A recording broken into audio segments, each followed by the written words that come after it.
हरे कृष्णा।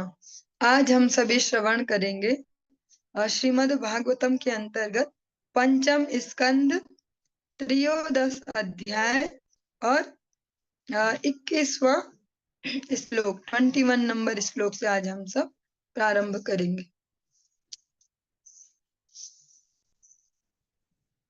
ओम नमो भगवते वासुदेवाय। ओम नमो भगवते वासुदेवाय। ओम नमो भगवते वासुदेवाय। श्री भगवान और गुरु वैष्णव की कृपा से हम सभी भगवान की आयतों की कृपा का आनंद ले पा रहे हैं।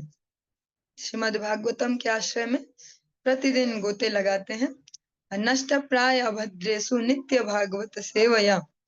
अगर इस शास्त्र वचन को हमेशा स्मरण रखे तो हर दिन हमारे चरित्रों में से, हमारे जीवन में से कुछ न कुछ अभद्र नष्ट हो रहे हैं।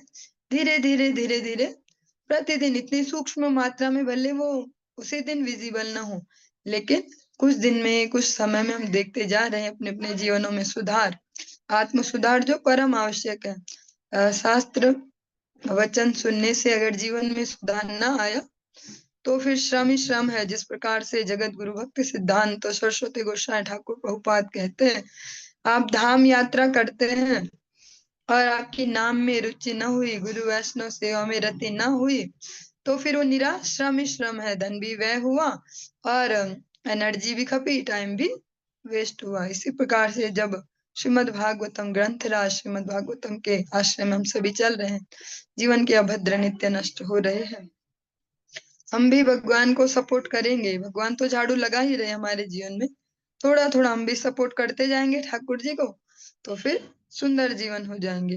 राजोवाचा अहो नृजन्माखिल जन्म शोभनम किम जन्मभिस्त्वा परैरप्यमुष्मिना न धृषिकेश यशः कृतात्मनां महात्मनां वह प्रचुरः समागमः। राजा रहुगण ने कहा, यह मनुष्य जन्म समस्त योनियों में श्रेष्ठ है। यहाँ तक कि स्वर्ग में देवताओं के बीच जन्म लेना उतना यशपूर्ण नहीं है जितना कि इस पृथ्वी पर मनुष्य के रूप में जन्म लेना। तो फिर देवता जैसे उच्च पद का क्या लाभ, क्या फायदा देवता होने का? स्वर्ग लोक में प्रचुर भोग सामग्री के कारण देवताओं को भक्तों की संगति का अवसर ही नहीं मिलता।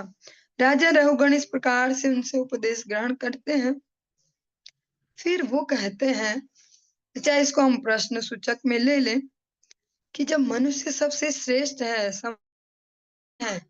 जीवन की जो भी श्रेणियां उनमें सबसे श्रेष्ठ है मनुष्य, क्योंकि मनुष्य को ही वो क्षमताएं दी गई हैं।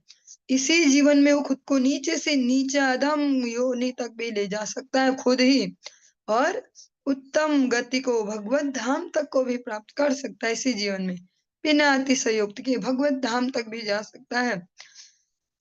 राजा रहुगण कहते हैं कि देवताओं के बीच जन्म लेना उतना यशपूर्ण नहीं है, उतना फायदेमंद नहीं है जितना कि पृथ्वी पर मनुष्य के रूप में जन्म लेना। तो फिर देवता बनने से क्या फायदा है? हाँ, देवताओं को स्वर्ग लोक में जो भौतिक सुख है, इंद्रिय तर्पण है, वो अत्यधिक मात्रा में मिलता है, जिससे वो भक्तों की संगति का भी उन्हें टाइम नहीं मिलता, हमेशा बिजी हैं। इसको एक और एंगल से हम भी देख सकते हैं। कई बार हम भी इस प्रकार से भक्त संग की उपेक्षा कर देते हैं। वहां पर इसको अगर वचन को याद रख पाए, कई बार होता है ना कि हम सोचते हैं ऐसा ऐसा प्रोग्राम है या वो है, वहां जाना रिश्तेदारी में, ऐसा ऐसा तो कोई संकीर्तन प्रोग्राम है या इस प्रकार, तो ना हम नहीं आ पाएंगे। हम पहले इग्नोर उसको ही करना चाहते हैं जो हमारे लिए ज्यादा जरूरी है। और इसमें कोई आश्चर्य की बात भी नहीं है, क्योंकि मन को हमेशा हमेशा से अनेक जन्मों से यही कंडीशनिंग मिली है, जिसमें हमारा भला है उसको छोड़ के जिसमें लाभ है, लाभ और भला दो चीजें, बस थोड़ा सा आगे पीछे अक्षर को करना है, लाभ और भला। तो लाभ में जल्दी दौड़ता है मन भला छोड़कर। लेकिन अगर इस वचन को समझ पाए कि ऐसे देवता हो के भी क्या फायदा, उनको वहां सब कुछ मिलता है, इंद्रिय तर्पण का, अलग अलग इंद्रियों के लिए अलग अलग विषय प्रचुर मात्रा में। इसीलिए तो मनुष्यों की भी हमेशा आकांक्षा रहती, देवता बने, हम देवता बने। लेकिन राजा रघुगण कहते हैं उनको भक्त संगति का भी अवसर नहीं मिल पाता इतनी भौतिकता में रह के, तो फिर ये देवता बन के क्या फायदा है।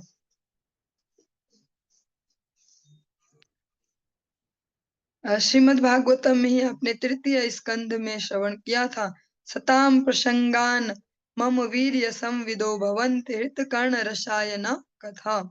केवल भक्तों की संगति में रहकर ही पूर्ण पुरुषोत्तम भगवान का जो यश है, जो उनकी लीला माधुर्य गुण माधुर्य, उसको आस्वादन कर पाना संभव है।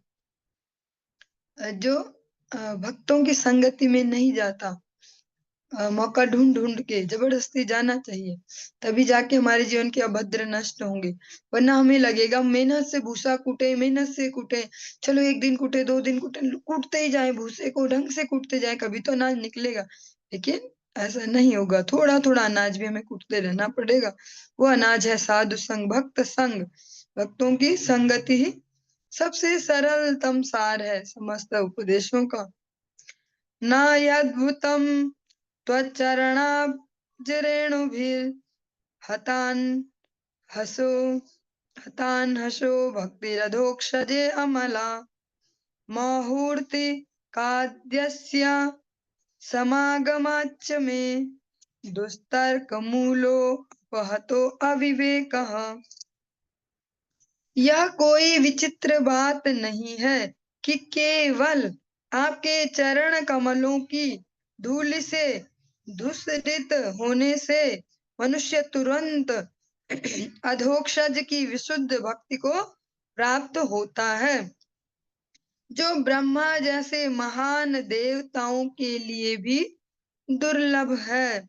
आपके क्षण मात्र के समागम से अब मैं समस्त तर्कों, मिथ्या अहंकार तथा अविवेक से मुक्त हो गया हूँ, जो इस भौतिक जगत में बंधन के मूल कारण है। मैं अब इन समस्त जो झंझट है इनसे फ्री हो गया, मुक्त हो गया हूँ। ये कह रहे हैं राजा रघुगण, और कह रहे हैं जड़ भरत जी को कि आप आपके चरण धूलि में धूसरित होने से, आपके चरणों की रज लेने से, आपका संग लेने से, आपके जो वाणी है उसको श्रवण करने से, आप जैसे जो महत जन है उनके ऐसी संगति करने से, ऐसा संग करने से, जिस प्रकार से आप सुनते हैं ना, छाया छाया सत्संग देह है हमारे बचे से संगेरा से, ओहे वैष्णवा ठाकुर, इसमें पढ़ते हैं 6 प्रकार से संग किया जाता है। यहाँ पर राजा रघुगण कहते हैं आपके चरण धूलि में स्नान करने से भगवान अधोक्षज की विशुद्ध भक्ति प्राप्त हो जाती है। जो जो ब्रज गोपियां हैं, जो भगवान के सर्वोत्तम भक्त हैं, ब्रह्मा जी की अगर उनसे तुलना करें तो तुलना नहीं की जा सकती। ब्रह्मा जी के ऐश्वर्यवान ऐसे भक्त हैं भगवान के, और ब्रज गोपियां मधुर रस से भगवान को भजती हैं। राजा रघुगण कहते हैं ब्रह्मा जी को भी जो दुर्लभ है वो आप जैसे महत जनों के चरण रेणु के स्नान से प्राप्त हो जाता है। इसको अगर हम अपने अपने जीवनों में देखें, जितनी जितनी भी अमाउंट में हम संग कर पा रहे अपने गुरुवर का, गुरुदेव का समझ पाते हैं, उनके आसपास रह पाते हैं, वचन सुन पाते हैं, थोड़े थोड़े अप्लाई कर पाते हैं जीवन में,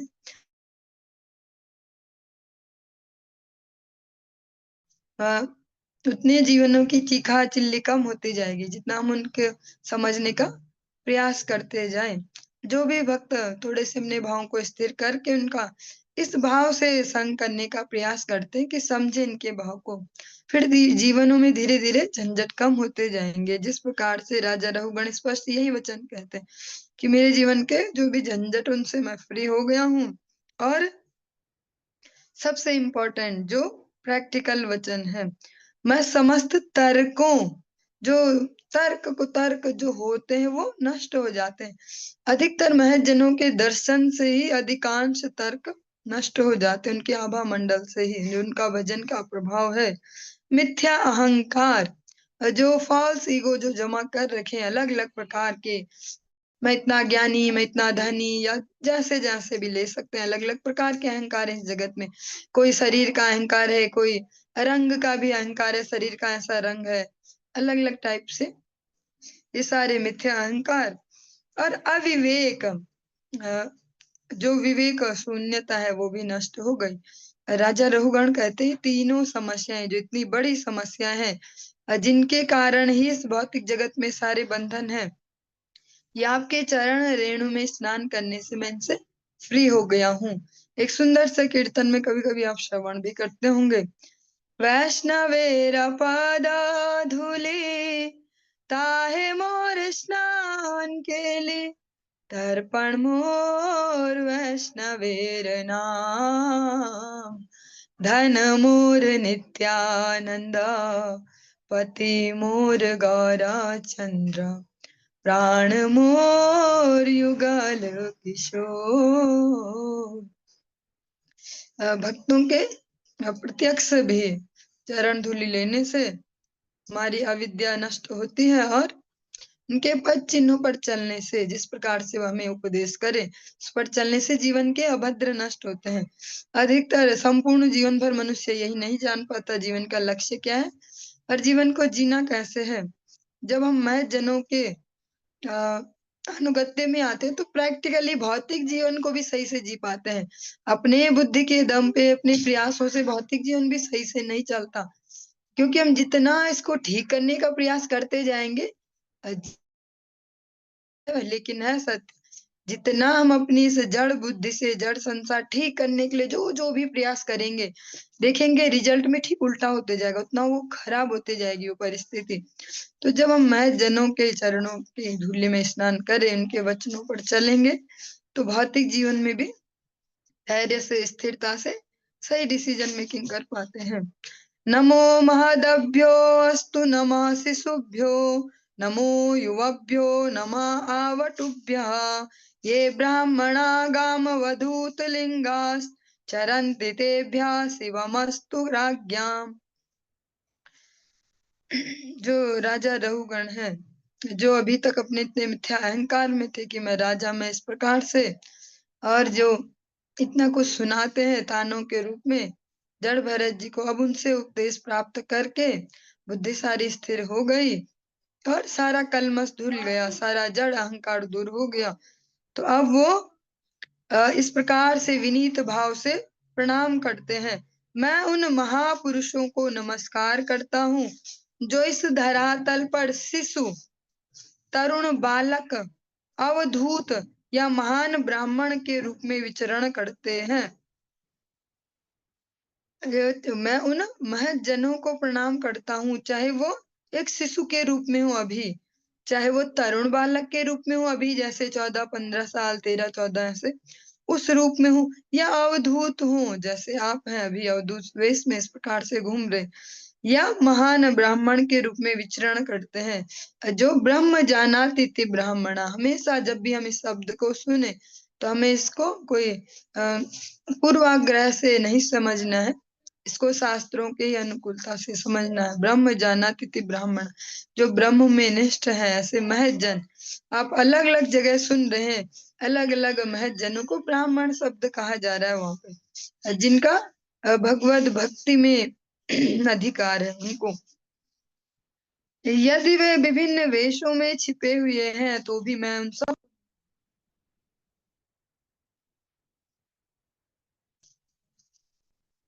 और भगवत भक्त जिन जिन भी वेश में कहीं कहीं भी अलक्षित रूप से छिपे हुए हैं, राजा रघुगण कहते मैं उन सबको नमस्कार करता हूँ, क्योंकि पता तो नहीं कोई यहाँ पे ऐसे स्टिकर लगा के तो नहीं घूमेगा कि मैं हूँ, मैं भक्त हूँ, मैं नहीं होगा, वो पक्का स्टिकर लगा के घूमेगा मैं हूँ भक्त, लेकिन जो होगा वो स्टिकर लगा लगा के नहीं घूमेगा मैं हूँ भक्त। अतः राजा रघुगण कहते हैं वो जहां जहां भी जिस जिस भी वेश में जैसे जैसे भी हैं, हया छेन हई बेन प्रभु रेत दास, अबार चरण बंदो दंते धरिगा। मैं उन सब को प्रणाम करता हूँ, उनके अनुग्रह से उनका हमेशा अपमान करने वाले राजवंशों का कल्याण हो। अब अत्यंत दीनता से, क्योंकि वे जिस राजवंश से, क्षत्रिय कुल से, शासक वंश से बिलोंग करते हैं, वे कहते हैं कि इन सब के अनुग्रह से जो जो भी महत जन है, जहां जहां भी जिस जिस रूप में है, जिस जिस अवस्था में है, वो सब, उन सबको मैं प्रणाम करता हूँ। उनके अनुग्रह से हम सबका मंगल हो, जो हमेशा इनके अपमान में लगे हैं, क्योंकि उनसे भी तो यही भूल हो पाई है ना, यहाँ पे गलती से जो भी है। इस प्रकार से कहते हैं कि फिर वो उसको बढ़ा के देखेंगे, जिसमें सच में दीनता है, जिसमें सच में सद्गुण है, जिसमें सच में भगवत भक्तों का अनुगत्य, वो अपनी छोटी मिस्टेक को भी बड़े रूप में देखेगा। इसलिए वो कहते हैं कि हम हमेशा ही जैसे ही इस प्रकार से कह रहे हैं, जैसे हमेशा ही अपमान करते फिरते हो महजनों का, कि हम अपमान करने वाले राजवंशों का कल्याण हो। श्री सुका उवाच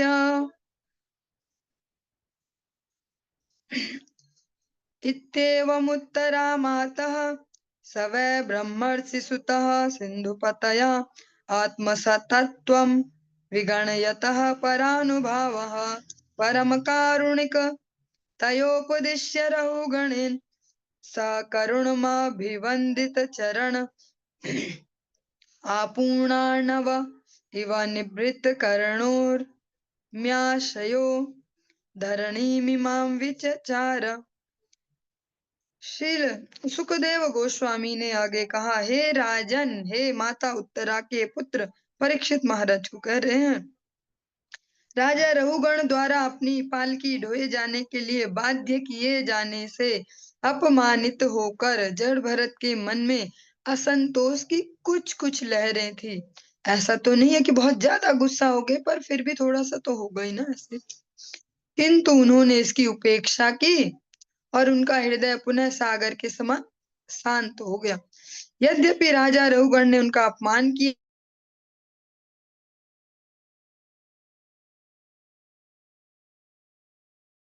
अतः उन्होंने राजा को आत्मा की वास्तविक स्वाभाविक स्थिति के विषय में कहा।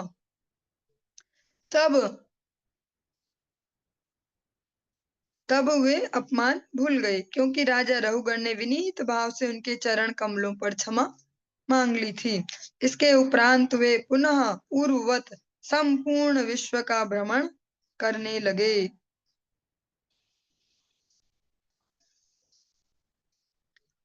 जिस भी वैष्णव के चरणों में अपराध हो, जब उससे क्षमादान मांगा जाता है, तो वो उसका जो रिजल्ट है वो कम हो जाता है। इसी भाव से राजा रहुगण ने उनसे क्षमा प्रार्थना की और जड़ भरत महाराज ने उनको क्षमादान दिया और फिर से पहले की भांति विश्व परिभ्रमण पर निकल पड़े। सवीर पतिरपि सुजन समवगत परमात्म सत्तत्वा आत्मन्य विद्या ध्यारोपितां च देहात्म मतिं ससर्ज एवं हे नृप भगवदाश्रिता श्रितानुभावः। महान भक्त जड़ भरत से उपदेश ग्रहण करने के पश्चात सौवीर का राजा रहुगण आत्मा की स्वाभाविक स्थिति से पूर्णतया परिचित हो गया। इस प्रकार उसने देहात्म बुद्धि का सर्वसह परित्याग कर दिया। हे राजन, जो भी ईश्वर के भक्त के हे राजन, जो भी ईश्वर के भक्त के दास की शरण ग्रहण करता है वह धन्य है, क्योंकि वह बिना कठिनाई के देहात्म बुद्धि त्याग कर सकता है। जो दासानुदास वाली, जो हम यहाँ पर परंपरा अपनी देखते ही हैं, गुरु परंपरा, यही यहाँ पर भी बात हो रही है। दासानुदास, डायरेक्ट भगवत दास नहीं बनते फिरते, भगवान के भक्तों के दासों के भी दास दास का ही अपना जगह ढूंढते हैं, डायरेक्ट भगवान के दास नहीं बन जाते। उनको अवश्य वो देहात्म बुद्धि से छुटकारा पा पाएंगे, और ये प्रैक्टिकल भी है। जितना भक्तों के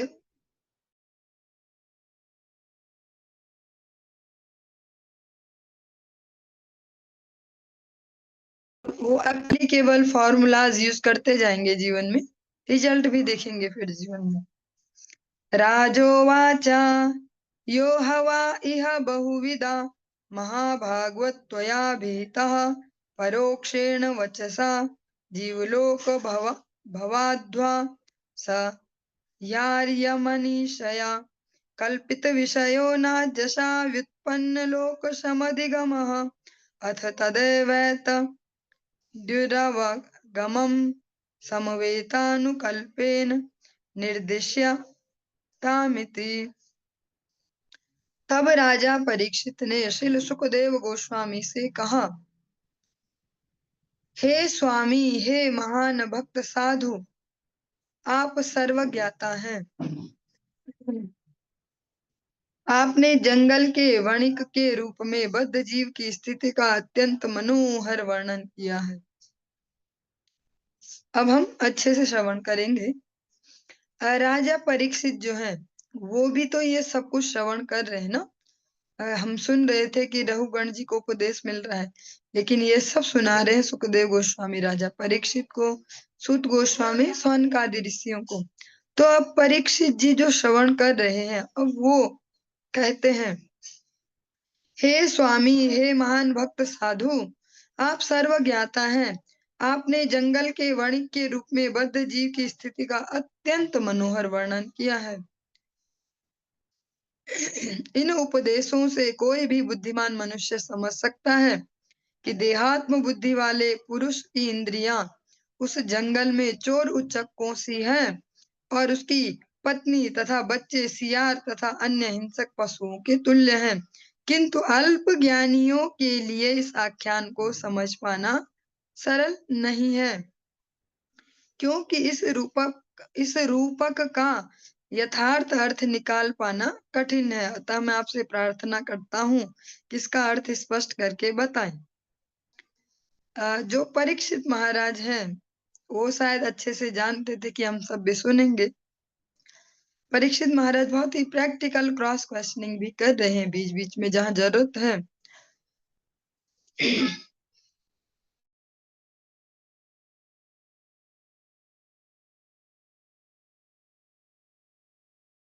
ऐसे जो आपने उदाहरण दिया ना, ये जो आपने कह सकते हैं तुलना की है, जो ये एग्जाम्पल सेट किया ऐसे कि जंगल में ऐसे फिर ऐसे, ये बहुत अच्छा है। और जो बुद्धिमान होंगे वो समझ जाएगा, लेकिन अल्प ज्ञानियों के लिए, जिसमें हम सभी भी आते हैं, वो कहते हैं कि उनके लिए ये समझ पाना सरल नहीं है।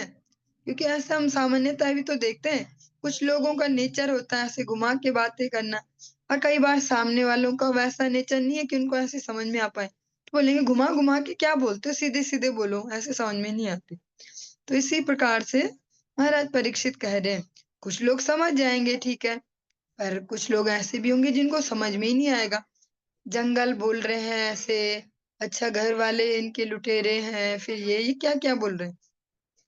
तो परीक्षित महाराज कहते हैं, मैं आपसे प्रार्थना करता हूँ कि आप अर्थ स्पष्ट करके बताएं, कि आप इसको और अच्छे से एक्सप्लेन करो, नहीं आ रहा समझ में ऐसे। और जिस प्रकार से हमने पुरंजन उपाख्यान सुना था ना, और पहले उसमें बहुत अच्छे से ऐसे ऐसे ऐसे सुनाया गया, और फिर बाद में फिर से राजा प्राचीन बरिष्ठ कहते हैं नारद जी को, हमने सुना तो दिया और बहुत बढ़िया भी था, समझ में नहीं आया, तो अब थोड़ा और इजी कर दो, दोबारा सुना दो, अच्छे से समझ में ही नहीं आया, सुनाए तो आपने बहुत बढ़िया। ऐसे ही परीक्षित महाराज कहते हैं, बहुत बढ़िया एग्जाम्पल दिया आपने, ये जंगल वाला, जो जो भी ऐसे जानवर ऐसे ऐसे, तो समझ में कुछ लोगों के नहीं आ पाएगा, तो आप थोड़ा और इजी कर दो। इस प्रकार से जो हमारा ये पंचम स्कंद का जो 13वां जो अध्याय ये संपूर्ण हुआ। अब 14वें अध्याय में हम प्रवेश कर रहे हैं, और जो हमने इसमें श्रवण किया था पूरा प्रसंग, ये जिसमें एग्जाम्पल दिया गया है ऐसा, ये जंगल वाला, लगभग यही सब अभी रिपीट होगा, पर उसको थोड़ा एक्सप्लेन करके सुखदेव गोस्वामी समझाएंगे। जैसे पुरंजन वाले उसमें दोबारा से रिपीट हुए थे, उसी प्रकार से इस लोग फिर अच्छे से एक्सप्लेन किया था। ऐसे ही ये भक्तों की बहुत बड़ी विशेषता है। चाहे विदुर जी से भी हमने श्रवण किया था, विदुर जी भी ऐसा ही कर रहे थे। चाहे उन्होंने ध्रुव जी का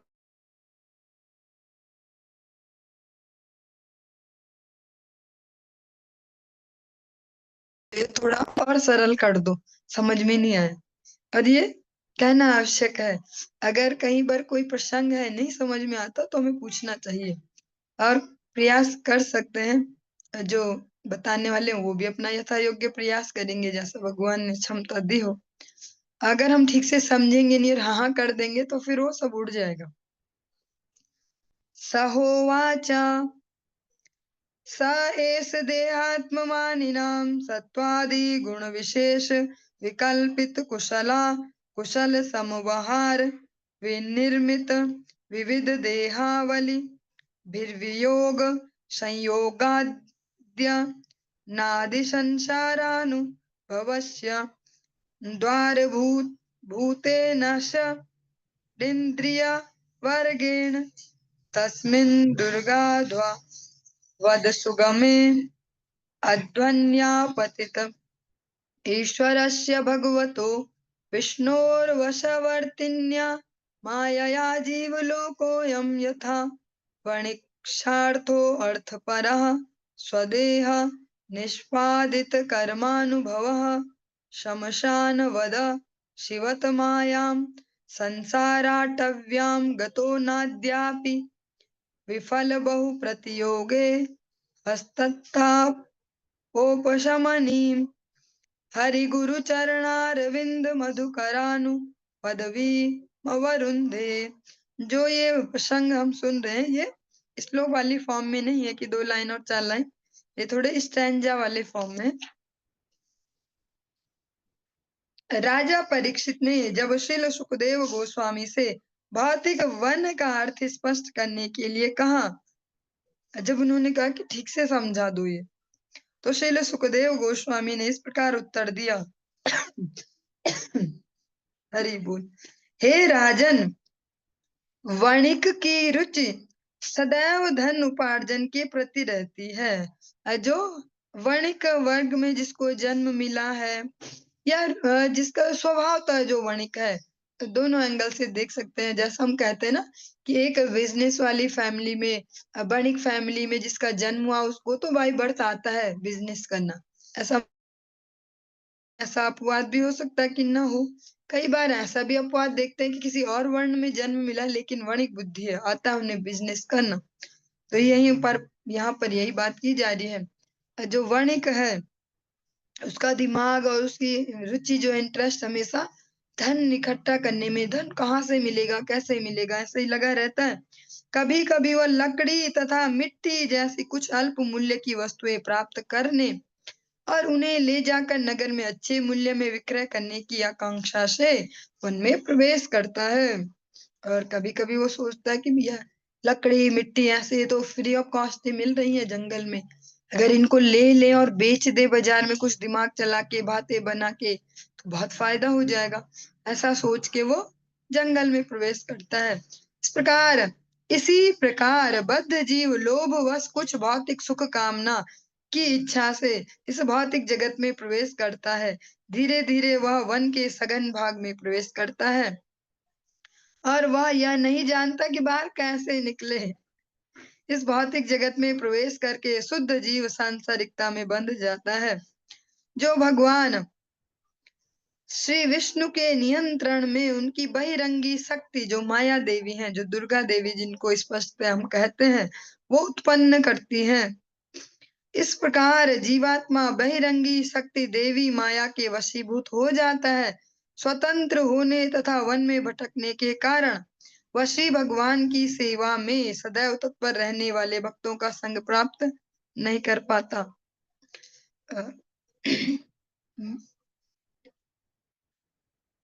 जब हम स्वतंत्र रूप से, जिसको स्वच्छंद कहेंगे, वैसे स्वच्छंद रूप से घूम रहे हैं इस जगत में और वन में भटकने के कारण और भौतिक संसार में लगे हुए, हाँ इसको चलिए इसको ऐसे हम सरलता से कैसे समझेंगे अपने जीवन में। एक तो हम भगवान से फ्री होके आ गए कि भैया हमें तो कुछ जरूरत नहीं है आपकी सेवा की, थोड़ा हम भी जाएं घर घर खेलेंगे, दुनियादारी देखेंगे, कुछ हम भी जरा मजा करें, या सेवा में कैसे लगे रहेंगे। तो जो इस कैटेगरी वाले, उनको फेंक दिया जाता है, यहाँ जाओ दुर्गा देवी के इस जेल में, जाओ मजा लो तुम, ठीक है। स्वतंत्र हो गए और भौतिक संसार में भी घुस गए।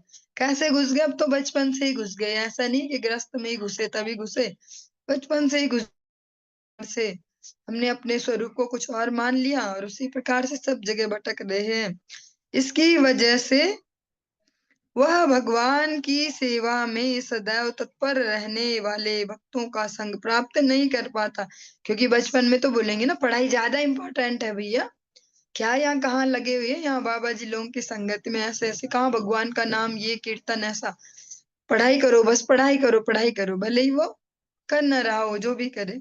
ये तो अभी हमारे चर्चा का विषय नहीं है, पर हर एक एज ग्रुप में यही है कि वो कुछ न कुछ कारण है। जवानों को बोलेंगे खाने कमाने के दिन है, कहाँ यहाँ लगे हुए इन बूढ़ों की संगति में, बाबाओं की संगति में। हर एज ग्रुप में ऐसे ही बोलेंगे। जिनके बच्चे थोड़े बड़े हो जाएंगे, शादी ब्याह लायक, को बोलेंगे अरे तुम्हें तो अभी बच्चों की शादी वादी करनी, ये करना, अपनी जिम्मेदारियां कहाँ लग गए यहाँ। जिनके हो गए उनको बोलेंगे अरे भैया घर देखो, ये छोटे छोटे नाती पोते, उनको भी तो देखना पड़ेगा, कहाँ लगे तुम रोज कीर्तन रोज कीर्तन। हर एज ग्रुप में कुछ ना कुछ बोला ही जाएगा। फिर उसके बाद इतने बीमार रहते हो, अपने पे ध्यान दो, इतनी ठंड में कहाँ मरने जा रहे हो, ऐसा ये वो, इतनी गर्मी में कहाँ मरने जा रहे, बारिश में कहाँ मरने जा रहे। हर एज ग्रुप में कोई ना कोई बहाने से जो भगवान की सेवा में हमेशा लगे हैं, ऐसे भक्तों की संगति नहीं कर पाता। एक बार देहात्म बुद्धि के कारण वह भौतिक शक्ति माया के वशीभूत होकर और भौतिक गुणों सत्वगुण, रजोगुण और तमोगुण के द्वारा प्रेरित होकर एक के पश्चात एक अनेक प्रकार का शरीर धारण करता है।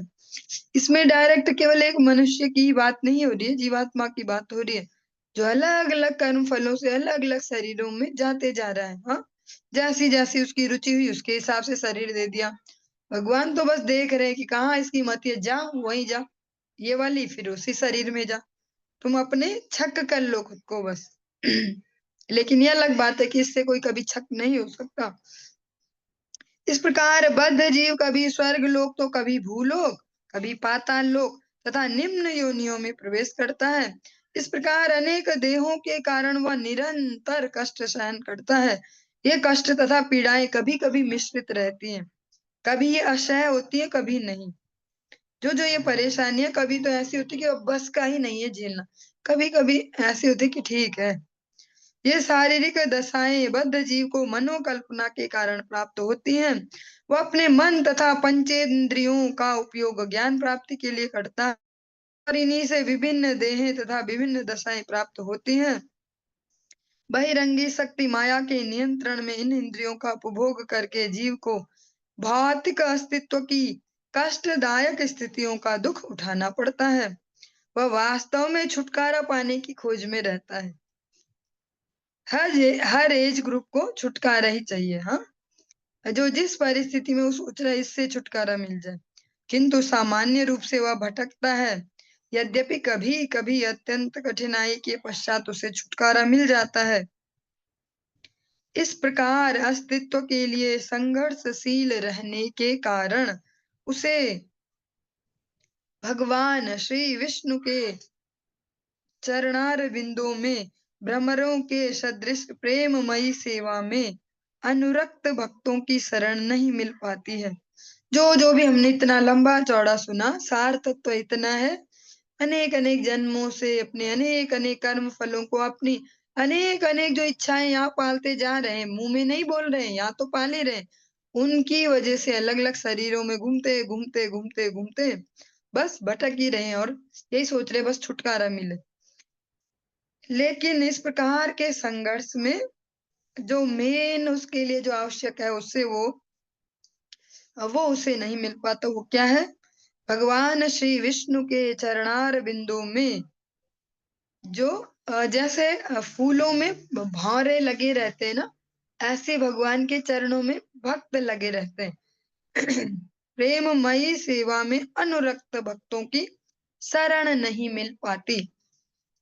जैसे भौतिक जीवन में अगर हम अपने अपने जीवनों में भी देख पाएंगे, क्योंकि अभी शुद्ध भक्त वाली कैटेगरी तो हमें प्राप्त नहीं हुई और होने की भी कोई संभावना भी नहीं है। आप सबकी हो भी सकती है, मेरे लिए फिलहाल इस बार नहीं है। तो फिर भी हम देख पाएँगे अपने-अपने जीवनों में भी और अन्यों के जीवनों में भी, जो रात-दिन अपने जीवनों को सही करने में ही लगे हैं। भगवान नाम की वस्तु जिनके जीवन में नहीं है, फिर उनको भगवान के भक्तों की शरण भी नहीं मिल पाती। रात-दिन लगे हुए गधे जैसी मेहनत कर के जीवन को सही करने में। शायद ऐसे सही हो जाए, शायद वैसे सही हो जाए, शायद ये वाला इस बार आइडिया काम कर जाए। सोशल मीडिया पे ढूँढो इस समस्या क्या क्या समाधान, इस समस्या का क्या समाधान। और सोशल मीडिया तो इतना बड़ा जंजाल है कि वहाँ करोड़ों है, अलग-अलग विषय के। अ, एक विषय ढूँढने जाओ तो कम से कम 40-50 मिल जाएँगे। इस ये करो तो ऐसा होगा, ये करो तो वैसा होगा। लेकिन भगवान के जो वास्तव में जो सेवा में लगे हैं, ऐसे भक्तों की संगति नहीं मिल पाती। चलिए आज के इस प्रसंग को हम यहीं पर ही विराम देंगे और इसके आगे कल कंटिन्यू करेंगे। हरे कृष्ण।